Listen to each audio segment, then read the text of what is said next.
علی کو سب سے افضل صحابی ماننے اور ان کے بارے میں کیا حکم ہے؟ ہماری رائے تو یہ اہل سنت والجماعت کی سب سے افضل پیغمبروں کے بعد ابو بکر ہیں، پھر عمر ہیں، پھر عثمان ہیں، پھر علی ہیں۔ حضرت علی کا بھی یہی عقیدہ تھا۔ بعض ہمارے اہل علماء کرام شیعہ کو پکا کافر کہتے ہیں اور بعض کافر کا بھائی کافر وافر شیعوں میں 20 قسم کے لوگ ہیں، معتدل بھی ہیں۔ تو میں یہ کہتا ہوں کہ کسی مسلک کو کافر کہنے کے بجائے آپ یوں بولو کہ جس کا یہ عقیدہ ہے وہ کیا ہے؟ کافر ہے۔ جو نبی کو حاضر ناظر جانتا ہے بلا کسی تعویل کے وہ کیا ہے؟ کافر ہے۔ جو نبی کو مشکل کشا مانتا ہے بلا کسی تعویل کے وہ کیا ہے؟ کافر ہے۔ تو جو حضرت عائشہ رضی اللہ تعالیٰ عنہ پہ زنا کی تہمت لگاتا ہے وہ کیا ہے؟ کافر ہے۔ تو چاہے وہ سنی ہو، چاہے وہ شیعہ ہو، چاہے وہ بریلوی ہو، کیونکہ نام فرقوں کے لے کے اس میں ایک تو مبالغہ بہت ہو جاتا ہے، بعض دفعہ سارے وہ کر نہیں رہے ہوتے ہیں، ہم سب کو لپیٹ دیتے ہیں اور پھر فرقواریت اس سے بڑھتی ہے، نفرتیں پھیلتی ہیں۔ اپنے ملک کو پہلے بچاؤ، جو تو حالت ہو گئی ہماری، لڑ کے ایک دوسرے کو ویسے ہی پڑھ کے کوٹ دیا ہم لوگوں نے۔ کہہ رہے ہیں ہم جہاں آسٹریلیا میں رہتے ہیں وہاں اکثر اہل تشیع حضرات، وہاں جس علاقے میں رہتے ہیں وہاں زیادہ تر شیعہ حضرات ہیں، تو ہمارے گھر میں آ کر اپنی نماز پڑھتے ہیں۔ پڑھنے دو بھائی، میرے بھائی، وہ جائے نماز میں ڈیلا رکھتے ہیں، رکھنے دو، آپ کے گھر آ کے نماز پڑھ رہے ہیں نا، کوئی آپ کے چوری تو نہیں کر رہا نا۔ بار بار میں ایک بات کہتا ہوں، دوسرے کے مسلک کو چھیڑو نہیں، اپنے مسلک کو چھوڑو نہیں۔ ہاں جب وہ حق کی تلاش میں آپ کے پاس آئے دلائل، تو علماء سے دلائل پوچھ کے اس کو محبت کے ساتھ سمجھا دو، مان جائے ٹھیک ہے، نہیں مانے اس کی مرضی ہے بھائی، اتنی دنیا میں اور کچھ ہو رہا ہے تو کیا ہو گیا۔ تو یہ ضرور ہے کہ کوئی بھی شخص چاہے وہ سنی ہو چاہے وہ شیعہ ہو، آپ کے سامنے صحابہ کی گستاخی نہ کرے۔ وہ اب بولو بھائی یہ حدود سے کیا ہو رہا ہے؟ دیکھو کوئی عیسائی آپ کے گھر آتا ہے، وہ نبی کو نبی نہیں مانتا نا، تو آپ کو پہلے سے پتہ ہے نہیں مانتا، پھر بھی آپ کے گھر آتا ہے، کھانا کھا کے چلا جاتا ہے، لیکن وہ آ کے آپ کے پیغمبر کو برا بھلا کہنا شروع کر دے، تو آپ کہو گے بھائی اب یہ کیا ہو رہی ہے؟ یہ زیادتی ہو رہی ہے۔ آپ کہو گے یہ کیا ہو رہی ہے؟ یہ زیادتی۔ تو کوئی بھی شخص آئے آپ کے سامنے سیدنا معاویہ کو برا بھلا کہنا شروع کر دے، حضرت ابو سفیان کو، ابو بکر کو، حضرت عائشہ کو، آپ بولیں بھائی آپ آئیں اپنی نماز پڑھیں، آپ کا ایک مسلک ہے، ایک فقہ ہے، آپ اس طریقے سے پڑھیں، ہم نے منع نہیں کیا آپ کو۔ میں تو یہاں تو شیعہ لوگوں کو کہتا ہوں، اور آئے بھی ہیں بہت سارے مسجدوں میں، بیان بھی سنتے ہیں۔ ایک دن کسی جذباتی نے پکڑ لیا کہ شیعہ ہے نکالو، میں نے کہا تو مجھے بہت غصہ ہے، میں نے کہا کس بیس پہ نکال رہے ہو بھائی، آپ مجھ سے پوچھے بغیر آپ یہ کام کر رہے ہو؟ تو یہ بدتمیز ہر جگہ پر ہوتے ہیں۔ میں نے کہا آئیں بیٹھے بھائی، تو مجھ سے ملتے ہیں بہت سارے شیعہ لوگ بھی، میں کہیں جاتا ہوں نا اور بتا رہے ہوتے ہیں میں شیعہ ہوں لیکن آپ کو سنتا ہوں، تو ہمیں عادت نہیں ہے اس کو جا کے چھیڑنا شروع کر دیں، پن کرنا شروع کر دیں۔ میں کچھ بھی نہیں کہتا، ملک ہمارا ابھی لڑائی کا متحمل نہیں۔ جو سیکھنا چاہے، بات کرنا چاہے تو آپ محبت عزت کے ساتھ بات کر لیں، اس سے آگے آپ اپنی حدود کو کراس نہ کریں۔ لوگ کہتے ہیں مولوی ٹھیکیدار بنے ہوئے دار اسلام سے خارج کرنے کا، مولوی ٹھیکیدار نہیں بنے ہوئے، جو بیچارہ ہو جاتا ہے مولوی اس کے بارے میں رپورٹ پیش کر دیتے ہیں کہ یہ کیا ہو گیا ہے۔ اچھا بعض لوگ یہاں کہتے ہیں ہم کون ہوتے ہیں کسی کو کافر کہنے والے؟ کچھ براڈ مائنڈڈ قسم کے اسکالر ایسے بھی مارکیٹ میں آ گئے ہیں کہ ہم کون ہوتے ہیں بھائی یہ فیصلہ کرنے والے، یہ تو قیامت میں اللہ فیصلہ کرے گا۔ اللہ قیامت میں بھی کرے گا، اللہ نے دنیا میں بھی فیصلہ کر دیا ہے، اللہ نے دنیا میں بھی بتا دیا ہے، قرآن و سنت میں واضح تعلیمات ہے کہ کون مسلم ہے اور کون کافر ہے۔ لہذا یہ فیصلہ کہ ہم کون ہوتے ہیں، ہم واقعی نہیں ہوتے، لیکن اللہ تو ہوتا ہے نا یہ فیصلہ کرنے والا، تو جو اللہ نے فیصلہ کیا وہ ہم پبلک کو بتا دیتے ہیں کہ یہ دلیل ہے اور یہ اللہ کا فیصلہ ہے۔ ہاں دلیل غلط تو پھر آپ کہیں کہ یار دلیل صحیح نہیں دے رہے آپ، تو یہ بالکل غلط ہے۔ ہم واقعی کسی کو کافر کہنے والے نہیں ہوتے، لیکن اللہ تو ہوتا ہے نا، تو اللہ رسول نے جس کو کافر کہا ہو ہم اس کو کافر بتا دیتے ہیں، بناتے۔ ہمارے یہاں کوئی فیکٹری نہیں ہے کافر بنانے کی، کوشش ہماری یہی ہوتی ہے کہ مسلمان بنائیں ہم، جو ہو جاتا ہے اس کو بتاتے ہیں بھائی اس کا اسلام سے تعلق نہیں ہے۔ جب بعض لوگ کیا کرتے ہیں کہ براڈ مائنڈڈ اتنے بنتے ہیں کہ کسی کو کافر نہ کہو، کسی کو غیر مسلم نہ کہو۔ ٹھیک ہے کافر کا لفظ ذرا سخت ہے تو آپ غیر مسلم کہہ دیں، جب غیر مسلم کو بھی آپ کافر کہتے ہیں نا تو اس کو چڑ ہوتی ہے اس سے، تو کسی کو ہمیں طنز کرنا تو شریعت میں پسندیدہ نہیں ہے نا، تو اس کے لیے آپ اس کو کافر نہ کہیں، غیر مسلم کہہ دیں، یہ ہلکا لفظ ہے اس پہ، وہ تو خود مانتا ہے کہ میں مسلم تھوڑی ہوں۔ یہ ایک الگ بات ہے کہ ہم کافر کو کافر کے بجائے ہم کیا کہیں گے، ایک ادب تمیز کا لفظ استعمال کریں گے، بھائی یہ غیر مسلم ہے۔ جیسے قرآن نے بھی اہل کتاب کو اہل کتاب کہا، ایک رسپیکٹ دی نا ان کو، لیکن یہ تو نہیں کہا کہ یہ مسلم ہے، یہ تو نہیں کہا نا، اتنی رسپیکٹ تھوڑی دینی ہے کہ ہم افورڈ ہی نہ کر سکیں۔ بھائی آپ پیار سے کسی کو بیٹا کہہ دو، اس نے کہا نادرہ میں بھی میرا نام ڈال دو، آپ نے کہا بھائی اتنی رسپیکٹ دوں گا جو میں افورڈ، ہاں اتنی نہیں ہوتی کہ آپ کو سگے بچوں میں اور محلے کے بچوں میں فرق ہی ختم ہو جائے، ایسا تو اپنے بچوں کے ساتھ تو ہی نہیں ہے۔ تو اللہ نے اسلام کا ایک دائرہ رکھا ہے, اگر آپ ہر شخص کو اس اسلام کے دائرے میں لے آؤ گے تو مسلم غیر مسلم کی جو باؤنڈری ہے وہ کیا ہو جائے گی, ختم. اور اللہ یہ باؤنڈری کو قائم رکھا ہے, قیامت تک رہے گی. یہ فرق ہے اللہ کے ہاں, اس میں اس کے شرعی احکام ہیں. تو غیر مسلم کا ذبیحہ حلال نہیں ہے سوائے یہودی عیسائی کے, غیر مسلم سے نکاح جائز نہیں ہے سوائے یہودی عیسائی کے, اور غیر مسلم کے پیچھے نماز جائز نہیں ہے, وہ تو یہودی عیسائی ہو اس کے پیچھے بھی جائز نہیں ہے. سمجھتے ہو کہ نہیں سمجھتے؟ تو یہودی عیسائی ایسے غیر مسلم ہے کہ ان کو اللہ نے 2 پروٹوکول دے دیے کہ ان کی عورت سے نکاح کر سکتے ہیں, ان کے مرد سے نہیں ہو سکتا. نمبر 2, وہ جب جانور ذبح کریں گے تو وہ حلال ہے ہمارے لیے. یہ صرف عیسائی اور یہودی کو پروٹوکول دیا. مسلمانوں میں کوئی مشرک ہو جائے اس کو یہ پروٹوکول نہیں دیا, اس کی کوئی دلیل نہیں, کیونکہ وہ بڑا مجرم ہے نا, توحید میں پیدا ہو کے شرک کر رہا ہے. ارے عیسائی تو پیدا عیسائی گھرانے میں ہوا نا, اس کا جرم ہلکا ہے. مسلمان پیدا توحید میں ہوا, ہمیشہ ایاک نعبد و ایاک نستعین پڑھتا ہے اور جاتا پھر مزاروں پہ سجدے کرتا ہے, تو یہ بڑا مجرم ہے. اس کا ذبیحہ حلال نہیں ہے, ایسی عورت سے نکاح جائز نہیں ہے. سمجھتے ہو؟ کیونکہ یہ ارتداد کے حکم میں ہے, مرتد کے حکم میں ہے. اب کیا مسئلہ ہے کہ یہ جو اسلام کے دائرے میں لوگوں نے کہا ہے کہ بھائی ہم نے جوڑ پیدا کرنے کے لیے اب ہر ایک کو ہم مسلم ہی سمجھیں گے یا سب کے پیچھے نماز جائز ہے, یہ بھی غلط ہے. بعض لوگ یہ کہتے ہیں نماز ہم تو بھائی ہر ایک کے پیچھے پڑھ لیتے ہیں, ہمیں اس سے کوئی غرض نہیں, ہم براڈ مائنڈیڈ لوگ ہیں. تو براڈ مائنڈیڈ بننے کی بھی ہمیں اتنی اجازت ہے جتنی شریعت نے اجازت بولو دی. نہ اتنے کڑوے بنو کہ لوگ تھوکنا شروع کر دیں, نہ اتنے میٹھے بنو کہ لوگ نگلنا شروع کر دیں. ہمارے ابا کا ملفوظ ہے یہ. وہ ہوا یہ تھا کہ ایک انٹی آگے نا ہمارے گھر میں بیٹھی رہتی تھی 24 گھنٹے, ہماری والدہ کی دوست بن گئی تھی وہ. اب میری والدہ کی طبیعت میں سخاوت تھی, کھلاتی پلاتی بہت تھی, قرضے لے لے کے کھلاتی تھی. جب انتقال ہوا تو ٹھیک ٹھاک قرضہ والدہ پہ چڑھا ہوا تھا, تو ان کی عادت تھی بس قرضے لے لے کے کھلاتے رہو. جو پیسے مانگنے آ رہے ان کو پیسے دے دیتی تھی. خرچہ کس کا ہو رہا تھا؟ ابا کا. ٹھیک ہے, ابا کو ڈر یار اپنے خرچے پہ, چلو سخاوت اچھی ہوتی ہے. والدہ کے پاس اپنا خرچہ بھی ہوتا تھا, اس میں بھی کرتی تھی. تو اب کیا ہوتا تھا, ایک انٹی آگے ہمارے گھر میں بیٹھ گئی, وہ جا ہی نہیں رہی, ان کے مزے لگ گئے کہ یار فری پکڑ کا کھانا بھی آ رہا ہے, فری پکڑ کا. تو ہماری والدہ بھی پھر بڑی گپ شپ والی تھی, تو ابا نے 2-3 دن تو برداشت کیا. اس کے بعد ہمارے ابا ہماری والدہ کو لے کے بیٹھے, بولا بھائی انٹی کیا لگتی ہے آپ کی, 2-3 دن سے میں دیکھ رہا ہوں جب بھی گھر میں آؤ یہ بیٹھی ہوتی ہیں, تو ان کو بولو پتلی گلی سے نکلو بھائی, اپنے گھر جاؤ, یہ کوئی گھر بار نہیں ہے کیا؟ والدہ نے کہا اصل میں دیکھوں میں ان کو اب کیسے بولوں کہ آپ چلی جائیں, اب یہ آ جاتی ہے بیچاری, میں کیسے منع کروں. اس وقت میرے والد صاحب نے کہا بھائی وہ ہمیں نصیحت یاد رہ گئی, نہ اتنے میٹھے بنو کہ لوگ کھانا شروع کر دیں. آپ کے اخلاق اتنے اچھے ہو گئے, سارے محلے والے آپ کے گھر میں آ کے بیٹھ گئے جی, کہ مفتی صاحب تو کبھی نو کرتے ہی نہیں ہے نا, بھگاتے ہی نہیں ہے. اور نہ اتنے کڑوے بنو کہ لوگ آپ سے نفرت کرنا شروع کر دیں. کیا آپ نے مسافہ کرنا بھی چھوڑ دیا, دور سے جا رہا ہے تو آپ گالیاں دینا شروع کر دیں, آپ نے دفعہ ہو یہاں سے, تاکہ آئے نہیں قریب آپ کے. تو یہ میرے والد صاحب کے بڑے, اور والد صاحب تھے بھی پریکٹیکلی ایسے ہی تھے وہ, یعنی وہ عملی زندگی میں بھی اسی طرح ہی تھے. نہ اتنے میٹھے بنے کہ لوگوں نے کھانا شروع کر دیا, نہ اتنے کڑوے بنے کہ لوگ بھاگنا شروع ہو گئے, کہ نفرت کرنا شروع کر دی.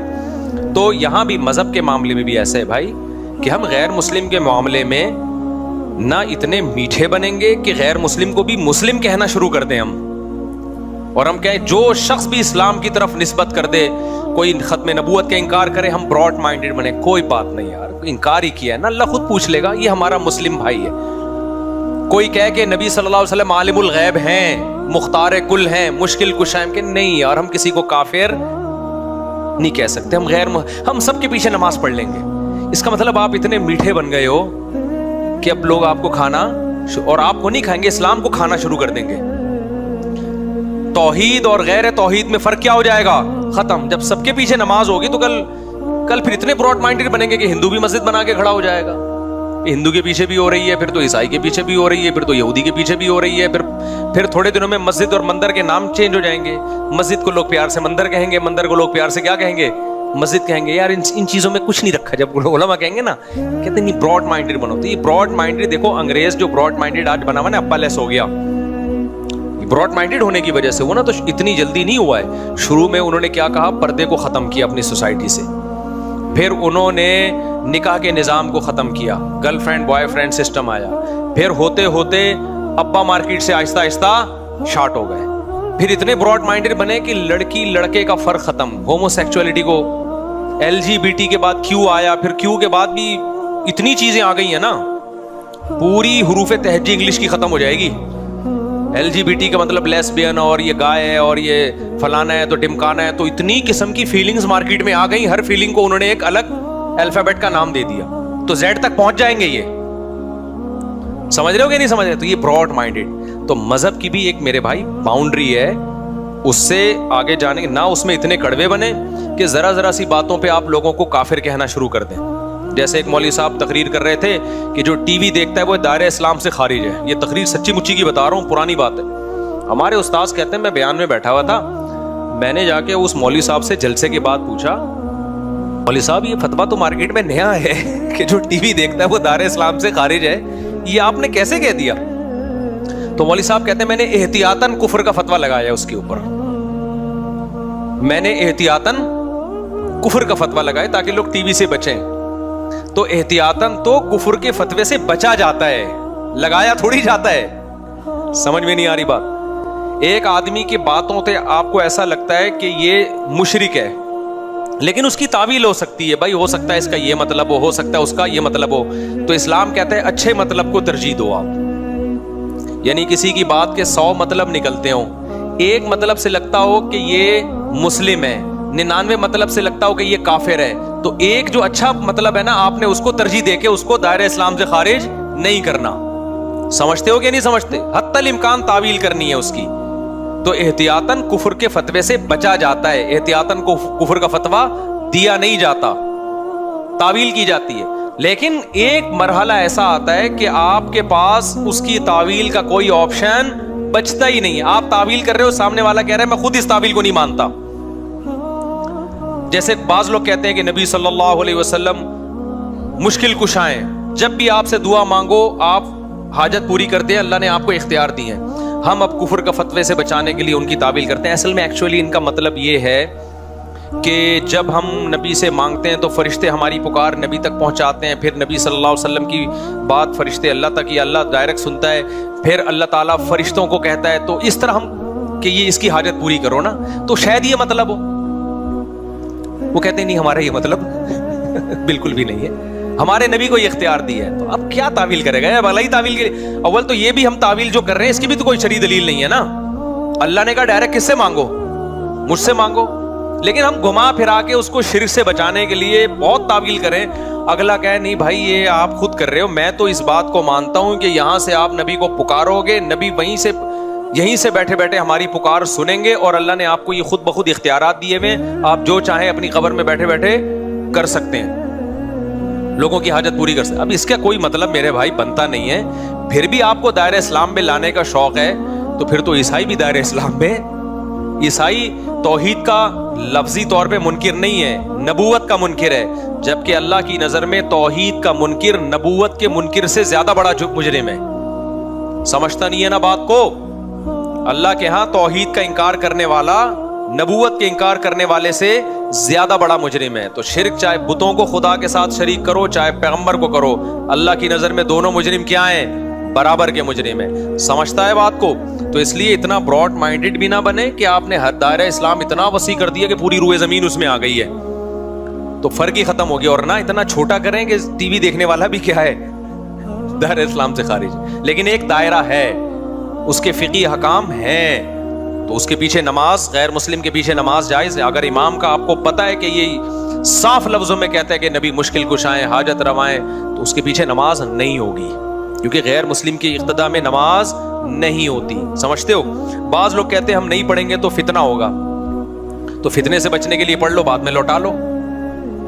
یہ براڈ مائنڈڈ ہے. ہم کہتے ہیں کڑوے نہ بنو کہ لوگ تھوکنا شروع کر دیں, وہاں جا رہا ہے ادھر جماعت ہو رہی, ادھر اپنی الگ سے نماز پڑھ رہے, تو پبلک پکڑ کے کوٹ دے گی تمہیں. پبلک کیا کرے گی؟ پکڑ کے کوٹ دے گی.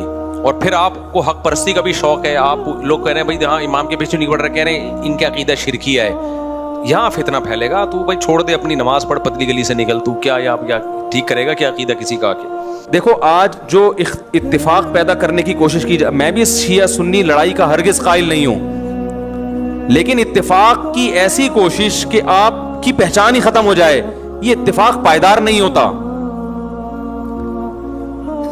اتفاق کا مطلب ہے لڑو مت، بس ایک دوسرے کا احترام کرو، معاملات ایک دوسرے سے صاف رکھو، ایک دوسرے کو گالی گلوچ مت دو، لڑو مت، اتنا اتفاق ہم بھی مانتے ہیں۔ ایک دفعہ مجھ سے کسی نے کہا کہ بھائی مسلمانوں میں اتحاد پیدا کرنے کے لیے ضروری ہے کہ ہم سب ایک دوسرے کے پیچھے نمازیں پڑھیں، سمجھ رہے ہیں؟ یعنی ہر فرقے کے پیچھے نمازیں پڑھیں۔ میں نے کہا یہ اتحاد کی یہ کوشش پائیدار نہیں ہے۔ اگر ایک آدمی کا خیال یہ ہے کہ یہ جو نماز پڑھ رہا ہے یہ میری تحقیق کے مطابق صحیح نہیں ہے، تو آپ اس کو زبردستی مجبور نہ کریں کہ وہ اس کے پیچھے نماز پڑھے۔ جیسے ہندو اور مسلمانوں میں اگر اتحاد پیدا کرنا ہو، میں ہندو مسلمانوں کی مثال شیعہ سنی پہ فٹ نہیں کر رہا، ایک خارجی مثال دے رہا ہوں بالکل، تو اس کا ایک طریقہ تو یہ ہے کہ بھائی لڑو نہیں آپس میں، وہ مندر جائے اور تم کہاں جاؤ؟ مسجد جاؤ۔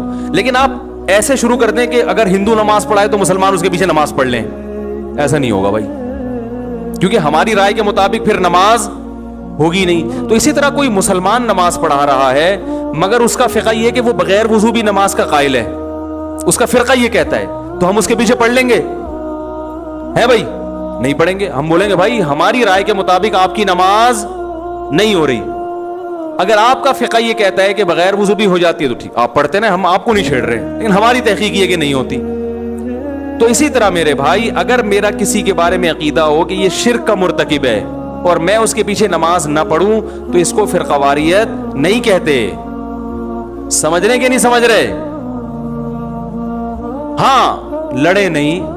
دنیا میں درجنوں نظریات کے لوگ ہیں، درجنوں فرقے ہیں، درجنوں مذاہب ہیں، آپس میں محبت سے رہیں۔ عبادت ہر شخص اپنے اپنے اخپل طریقے سے کرے گا۔ بہت دنوں سے اخپل کا لفظ نہیں آیا تھا۔ اسی طرح میں سمجھتا ہوں یہ مشرک تو نہیں ہے، تو توحید پرست، مگر اس کی نماز قرآن و حدیث کے خلاف ہے بالکل، اور ایسی مسٹیک کر رہا ہے جس سے میری رائے کے مطابق نماز ہی نہیں ہوتی، تو بھی مجھے یہ رائٹ حاصل ہے کہ میں اس کے پیچھے نماز نہ پڑھوں، مگر میں اپنی تحقیق اس پہ تھوپ نہیں سکتا زبردستی۔ تھوپیں گے تو پھر قواریت بڑھے گی۔ بہت مشکل ہے بھائی، بہت مشکل ہے سمجھانا۔ تو مجھے لوگ پوچھتے ہیں کہ فلاں کے پیچھے نماز پڑھو، میں کہتا ہوں بھائی نہیں پڑھو، کہنے سے فرقواریت پیدا ہوگی۔ میں نے کہا نہیں ہوگی فرقواریت پیدا، اگر آپ کی رائے کے مطابق اس کی نماز قرآن و سنت کے مطابق نہیں ہے تو آپ نہ پڑھیں۔ شیعہ سنی ہمیشہ سے آئے ہیں اور ایک دوسرے کے پیچھے نمازیں بعض نے پڑھی بھی ہیں، بعض نے نہیں بھی پڑھی ہیں، اور یہ بھی حدیث سے ہمیں ملتا ہے۔ دیکھو بنو قریظہ میں رسول اللہ صلی اللہ علیہ وسلم نے صحابہ کی جماعت کو بھیجا اور کہا کہ عصر کی نماز کا وقت جب تک عصر وہاں پہنچ کے پڑھنا ہے، مشہور حدیث ہے۔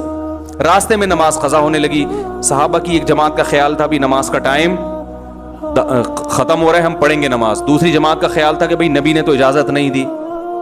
انہوں نے کہا بھئی اس لیے نہیں دی کہ نبی کو تھوڑی معلوم تھا کہ نماز قضا ہو جائے گی۔ ایک فریق نے نماز پڑھی اور ایک نے نماز نہیں پڑھی۔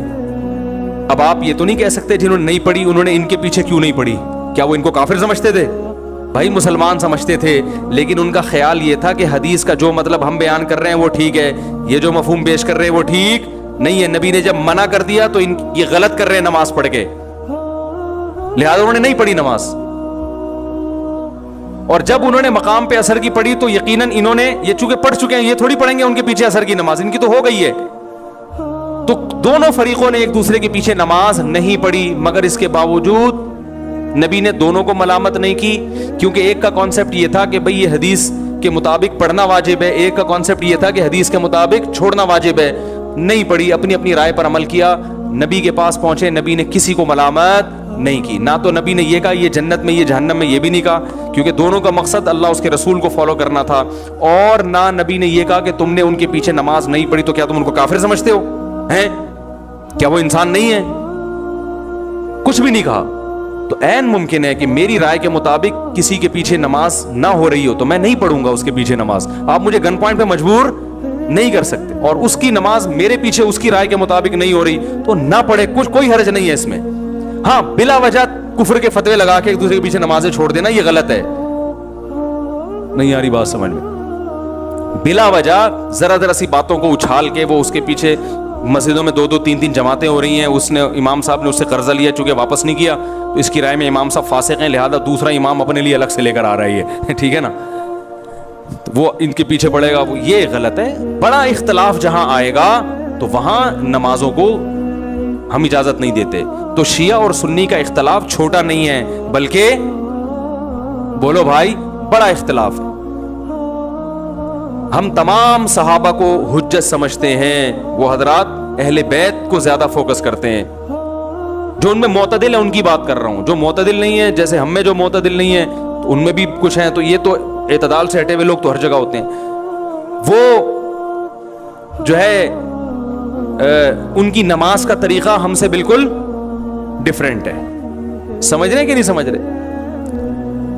ابھی میں اس ڈیٹیل میں نہیں جاؤں گا, وہ آپ انہی کے علماء سے جا کے پوچھ لیں کہ بھئی آپ کے یہاں کیا کیا ہے. ہمارے مجھے اس سے بھی بحث نہیں ہے کہ وہ کیا کر رہے ہیں ہم کیا کر رہے ہیں.